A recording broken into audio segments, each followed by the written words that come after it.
حاتم باشا.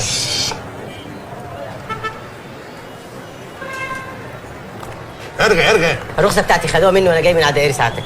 سيب 50 جنيه واطلع على الدائري، هتلاقي امين شرطه هناك اسمه سعيد، وقول له انا جاي لك من طرف حاتم باشا. شكرا سعاده الباشا، كتر خيرك يا باشا. باشا عايز اقدم لابني في المدرسه وطالبين منه وصل نور والعداد مش باسمي. سيب 100 جنيه واطلع على شرطه الكهرباء، هتلاقي امين شرطه هناك اسمه ماهر، قول له انا جاي لك من طرف حاتم باشا. شكرا يا باشا. تعالى خد يا باشا. يا باشا. فين الفلوس؟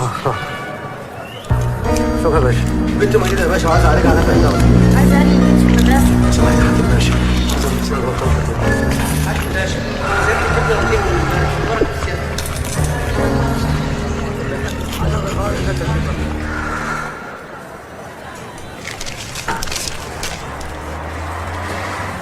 مفيش مرة تحيينا بورقة حمرا من دول.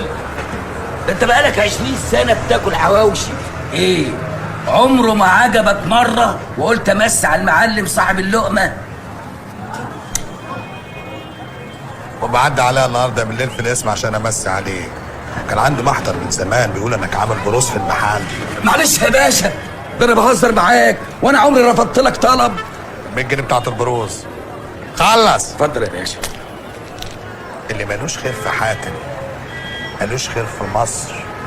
ملوش خير في مين؟ في مصر. هو الحموضة يالا. مش ده انا حمار.